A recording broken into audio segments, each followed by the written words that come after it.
Real quick, graphing piecewise functions, guys. There are multiple methods to doing this. Some of you got the hang of it. You can do it pretty fast without doing a whole lot of work because you know what the graphs look like. You feel pretty comfortable with it. Some of you a little bit unsure. Let me give you two ways to do it. Right?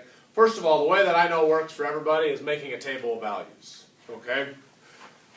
This is saying f of x is equal to 2x minus 3 for x values less than -1. So what you could do is you could make a quick little table of values here, and you would use x values that were less than or equal to -1. So in other words, I might do like -1, -2, -3. I might use those for my x values. The only thing I would keep in mind though is at -1, am I actually going to fill in that circle? No. No. I'm going to keep it as an open circle because I don't follow this rule at -1, just right up until you get there. Okay?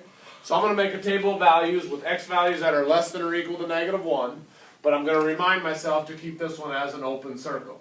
Okay? Because it doesn't actually follow this rule when x is equal to -1. So plug in a -1. 2 times -1 is -2. -2 minus 3 would be -5. Plug in a -2. 2 times -2 is -4. -4 minus 3 would be -7. It's a line. It'll follow a pattern. Should be -9. 2 times -3, plug that in here. 2 times -3 is -6. -6 minus 3 would be -9, and so on. Okay? So then if I wanted to graph that,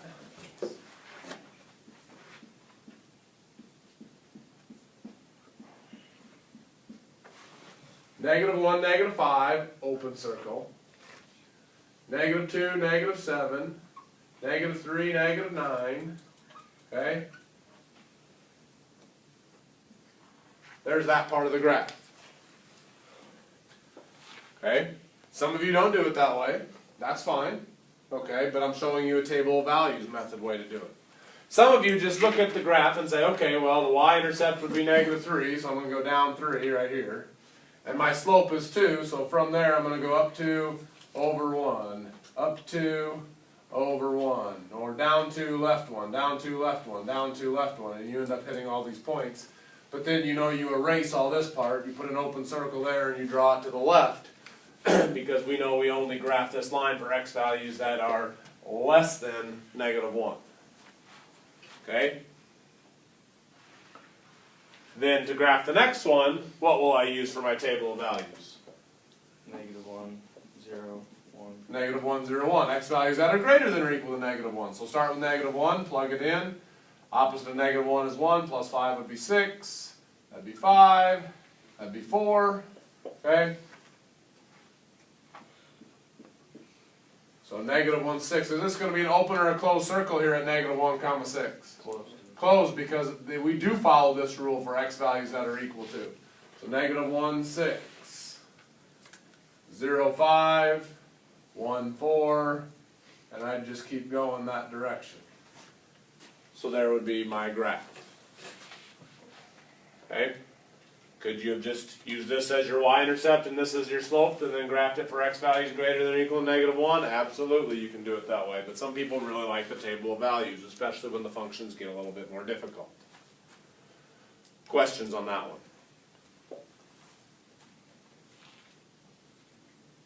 I'm going to take that as a no. Will they be harder than the round test?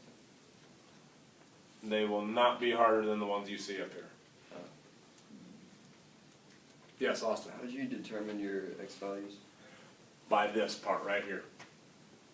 This says the x values have to be less than -1. So I picked -1, because I do, Oh, then you just keep going. and then I got smaller. So -1, -2, -3. And then here, again, I picked -1, but got bigger. So 0, 1, 2, 3, 4. I could have picked however many I wanted to. Okay. Does that help? Yeah. Okay. All right. So there's the graph of the first one. Let's jump all the way down here. Okay, to this one. It's a little bit tougher. Keep the video fairly short. Okay. Y equals 2x, where x is less than or equal to -1. Again, if you want to make a table of values, fine. What values would I use for x here then? -1. -1, -2. -2, -3. Okay? So -1 would be -2, -2 would be -4, -3 would be -6, and I could graph that part of it. Okay? this part right here. F of x equals 5 for these x values. Well, what does the line y equals 5 look like? This one I'm not gonna make a table of values here for you. What does the line y equals 5 look like? A horizontal line up at 5, right? So I'm gonna draw a horizontal line up at 5 for those x values. And then down here, let's make another table of values here. What table of values should I use? Or what x values should I use to finish this table of values right there? 2, 3, 4. 2, 3, and 4. But what do I got to know when x is 2? That's be open. Open circle. Because do I follow this rule when x is 2? No. No. What rule do I follow when x is 2? The middle one, right? Sorry. There's 3 rules here, right? A piecewise function has multiple function rules. This one had 3 rules. What rule am I following when my x value is equal to 2? Y equals 5. The middle one, right? So if I said plug 2 into this function, what do you get? 5. Plug 1 into that function, what do you get? Oh, sorry. What's f of 1? If I plug in a 1 into this piecewise function, what will my y value equal? 5, because 1 falls in this interval, right? So then I'm following that rule right there. Plug in 7 into this function. What will my y value be? Plug in 7. -50. Negative 50? Yep, because if I'm plugging in 7, which rule am I going to follow? The first one, second one, or third one? The third one, because isn't 7 greater than 2? 7 is greater than 2, so I'm following that rule. So if I said plug 7 into that function, you plug 7 in right here. 7 squared is 49. Opposite that would be negative 49. Negative 49 minus 1 would be negative 50. Okay? Alright, so plug in a 2, that'd be negative 5. Plug in a 3, that'd be negative 10. Plug in a 4, that'd be negative 17. I'm probably not going to get all those graphed. Okay, does everybody know what the graph of this part would look like? Upside down parabola, right? Part of an upside down parabola, basically. Okay? So if I wanted to graph that one,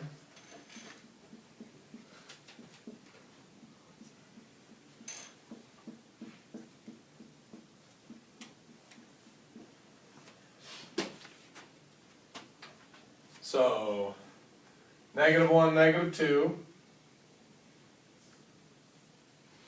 -2, -4, -3, -6.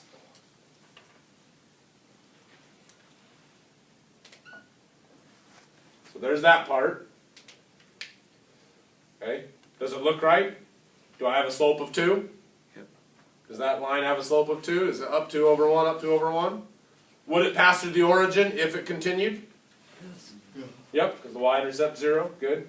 Y equals 5. That's just going to be a horizontal line at 5. So 1, 2, 3, 4, 5. From -1 to 2. So from here to here, I'm going to draw a horizontal line. Do any of those need to be filled in? The last one does. On the right. Just the one at 2, right? Because x is less than or equal to 2. So I'd fill that one in right there. And then negative x squared minus 1, right? So 2, -5, be right here. 3 would be -10, so that'd be way down here. So basically you're kind of at a little bit of a curve right there. Because this parabola itself would look like this. An upside down parabola whose vertex has been shifted down 1 unit, so it actually would have a vertex at -1. Alright, any questions on that?